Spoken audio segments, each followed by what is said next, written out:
If you want me to take my shirt off at any point, just let me know. I thought we could start this off by you telling me why you are my muse. Oh God. Growing up in a small town in Indiana, you didn't know that many people, period, let alone interesting people. So when you moved down to North Carolina, meeting someone like me was a shock to your system. And immediately you were like, who the hell is that guy? And that was the first time you swore. And you thought, I need to leave the ministry and start making movies about this kid. Yeah. That's I think that was, yeah, pretty much. Do you have any other questions? Tell me about the time you broke your back.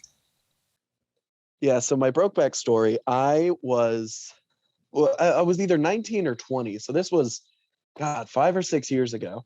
I was working for a company called We Had Christmas Light. And this was the second year I had been doing it. It was Mrs. Nipper's house. It was this old lady. It was a 1-story where it's like just a line of lights around the gutters. So it was super easy. It wasn't too steep. It was really walkable.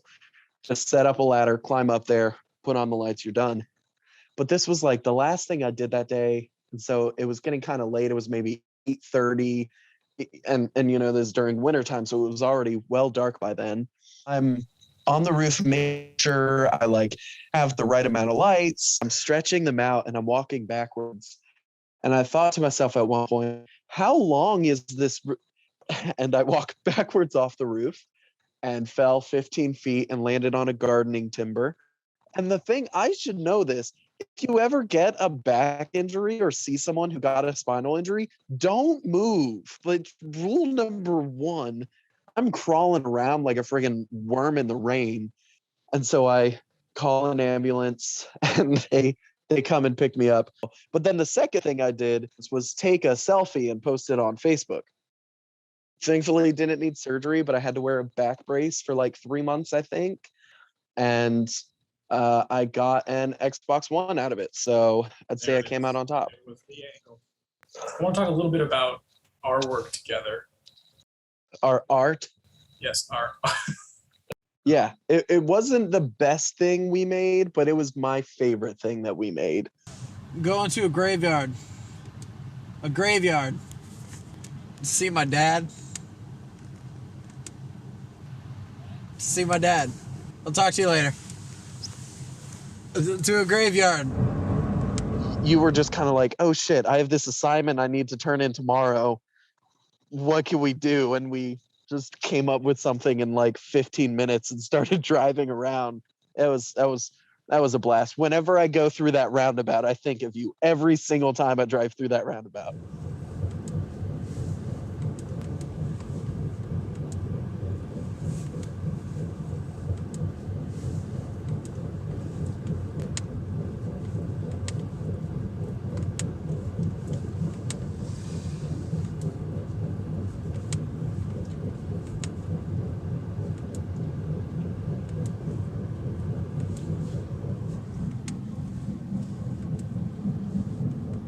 We were pretty poor growing up, so he couldn't afford to take us to the merry-go-round. You go and sing karaoke a lot.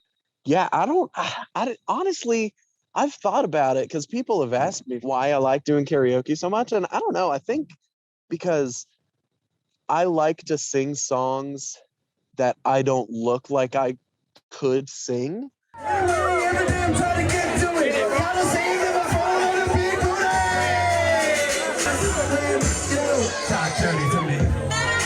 There was one white lady in her like 50s, and right as I finished singing, she goes up to the DJ and says like, hey, can you play some real music actually now? And I just turned to her and I said, what, did you not like my song? I should have told her, but I was singing it to you, madam. I want you to talk dirty to me. You're a pretty friendly guy. You make friends like everywhere you go.